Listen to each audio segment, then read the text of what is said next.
বিজেপির রাজ্য সভাপতি সুকান্ত মজুমদারের বিরুদ্ধে লিখিত অভিযোগ দায়ের থানায়। সোমবার রাতে মাথাভাঙা থানায় এই লিখিত অভিযোগ দায়ের করা হয় তৃণমূল ছাত্র পরিষদের পক্ষ থেকে। এদিন অভিযোগ দায়ের করার সময় উপস্থিত ছিলেন ছাত্র পরিষদের পক্ষ থেকে সায়ন রায়, সুরজ আলী সহ আরও অন্যান্যরা। জানা গিয়েছে, সোশ্যাল মিডিয়ায় উস্কানিমূলক বার্তা ছড়ানোর কারণে ছাত্র পরিষদের পক্ষ থেকে এই অভিযোগ দায়ের করা হয়। এদিনের এই লিখিত অভিযোগের বিষয়ে মাথাভাঙা তৃণমূল ছাত্র পরিষদের কনভেনার সায়ন রায় বলেন, সুকান্ত মজুমদার তার টুইটারে উস্কানিমূলক বার্তা ছড়িয়েছে, যা সাধারণ মানুষ তথা পশ্চিমবঙ্গবাসী কাছে খারাপ প্রভাব ফেলেছে। তাই তার বিরুদ্ধে আইনানুগ ব্যবস্থা গ্রহণের দাবি জানিয়ে এদিনের লিখিত অভিযোগ দায়ের।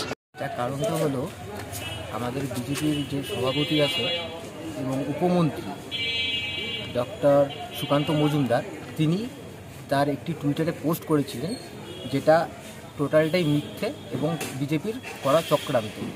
সেটাই মিথ্যে অভিযোগের দায়, সেটা উস্কানিমূলক একটা বার্তা আমাদের জনগণের কাছে এবং এটা তথা পশ্চিমবঙ্গবাসীর কাছে এটা খুব খারাপ একটা খবর।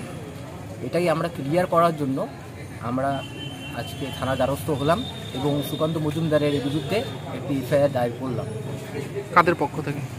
এটা তৃণমূল ছাত্র পরিষদের পক্ষ থেকে। এটা শুধু মাথাভাঙাতেই নয়, সমস্ত ব্লক এবং সমস্ত শহর, তারপর জেলা এবং রাজ্যেও চলছে এই এফআইআর।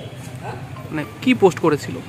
তিনি পোস্ট করেছিলেন যে ওনার টুইটার হ্যান্ডেলে ওনাদের আসামের, ইউপির সিএ, তারপরে অন্ধ্রপ্রদেশের সিএ, অনেক কিছু মিলিত পোস্ট করেছিলেন এবং সেই ছবিটাকে ওরা এডিট করে আমাদের উত্তরবঙ্গের তথা আমাদের পশ্চিমবঙ্গের ওখানে মান দিয়েছে যে আমাদের ওখানে নাকি আমাদের যে প্রোগ্রামগুলো হয় সেই প্রোগ্রামগুলোতে দাঙ্গা সৃষ্টি করে অনেকেই, ঠিক আছে, এবং এটা টোটাল ক্রেডিটটা যায় তৃণমূলের কাছে। সেই মিথ্যা অপবাদটাকেই আমরা তুলে ধরলাম, আজ পুলিশ প্রশাসনের কাছে দ্বারস্থ হলাম এবং তার বিরুদ্ধে এফআইআর করলাম। আমার নাম সায়ন রায়। ছাত্র পরিষদের কোন দায়িত্ব?